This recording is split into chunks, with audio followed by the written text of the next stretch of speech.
Chaque semaine, c'est Jean-Marc Nobilet. On fait une petite pause dans ce théâtre des oiseaux pour découvrir d'autres endroits à Nice. Jean-Marc Nobilet qui nous fait découvrir sa Côte d'Azur.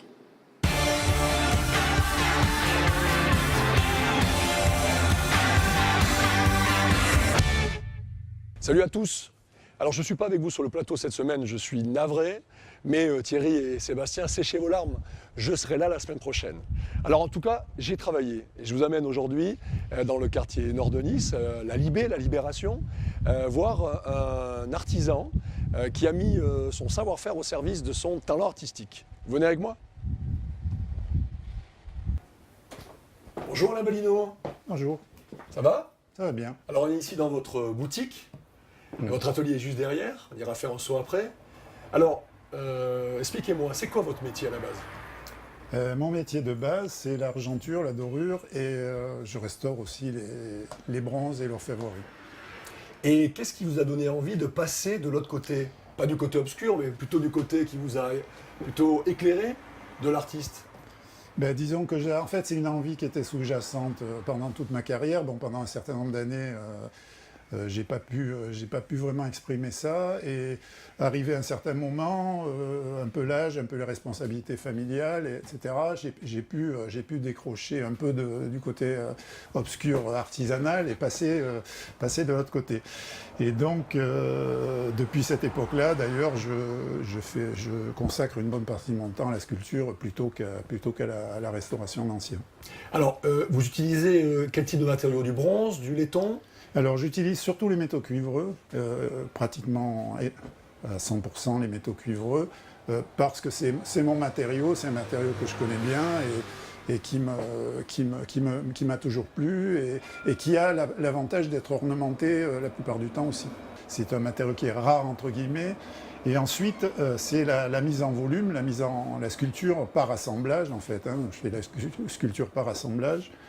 Et donc, mon procédé principal est la soudure, bien entendu. Alors, bricoleur, artisan, artiste, quand on s'était rencontrés la dernière fois que je vous avais fait un article dans le magazine, vous avez dit que vous étiez un artisan qui avait craqué les limites, oui. Un artiste qui avait craqué les limites de l'artisan. Oui, je pense que c'est un peu ça. C'est un aboutissement, en fait. Donc, je suis un peu les trois à la fois. Je suis un bricoleur, je suis un artiste, je suis un artisan. C'est un mix, en fait. C'est ce qui fait un peu aussi l'originalité des pièces que je sors. Voilà. Alors, est-ce que maintenant, vous nous autorisez à aller voir l'antre de création de l'artiste? Bien sûr, naturellement. On y va? J'aime bien ça, d'ailleurs. Allez, on me demande.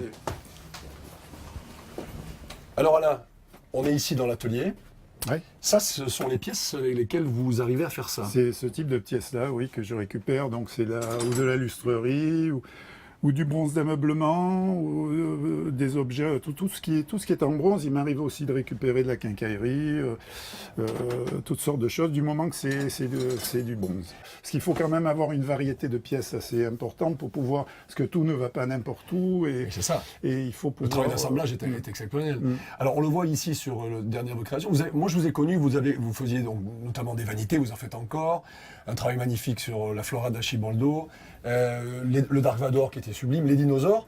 Et là, maintenant, votre travail évolué, comment vous le définiriez? Une évolution, là, par exemple, vous me dites c'est la tour de Babel, c'est ça? Oui, ça c'est la tour de Babel. Après, je pars au feeling souvent. La vanité, c'est un thème qui est prépondérant parce qu'elle a un sens vis-à-vis de l'ornementation.